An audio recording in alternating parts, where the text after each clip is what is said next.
Recently Remini apps use করার ক্ষেত্রে একটা সমস্যার সম্মুখীন আমরা সবাই হচ্ছি, সেটা হলো something went wrong, please check your internet connection and try again. এরকম সমস্যার সম্মুখীন হচ্ছেন না এমন কেউ খুঁজে পাওয়া যাবে না।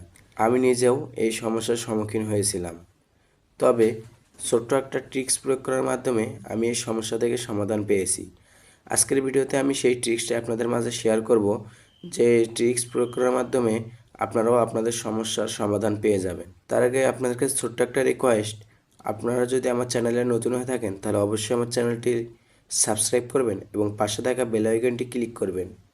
তার বেশি কথা না বাড়িয়ে চলুন ভিডিও শুরু করি। আমি চলে আসলাম আমার ফোনের স্ক্রিনে। আসার পর এখান থেকে সেটিংস অপশনে আসার পর আমাকে খুঁজে বের করতে হবে প্রাইভেট ডিএনএস। এখান থেকে খুঁজে বের করতে আমার অনেক ঝামেলা পোহাতে হবে, তাই আমি এখানে সার্চ করব প্রাইভেট ডিএনএস।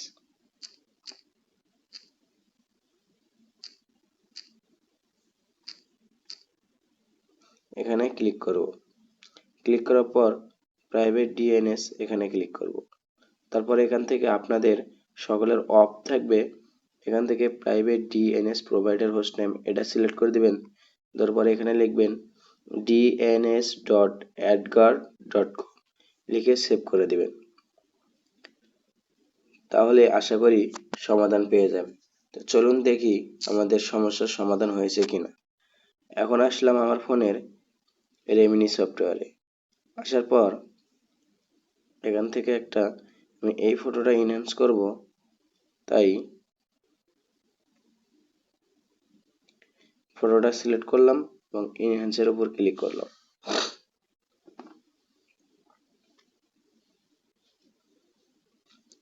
এখানে একটু সময় নেবে, তাই কয়েক সেকেন্ড অপেক্ষা করবেন। আমি খুব নর্মাল একটা পিকচার দিয়ে আপনাদের দেখাচ্ছি, যাতে আপনাদের বুঝতে সুবিধা হয়। কি সুন্দর আমার ছবিটা ইনহ্যান্স হয়ে গেল। আশা করি এই ট্রিক্সটি প্রয়োগ করার মাধ্যমে আপনি 100% সমাধান পাবেন ইনশাআল্লাহ। ভিডিওটি যদি ভালো লাগে তাহলে অবশ্যই ভিডিওটি লাইক করবেন এবং আপনার বন্ধুদের মাঝে শেয়ার করবেন। আজকের মতো আমি এখানেই বিদায় নিচ্ছি। সবাই ভালো থাকবেন, সুস্থ থাকবেন। আল্লাহ হাফেজ।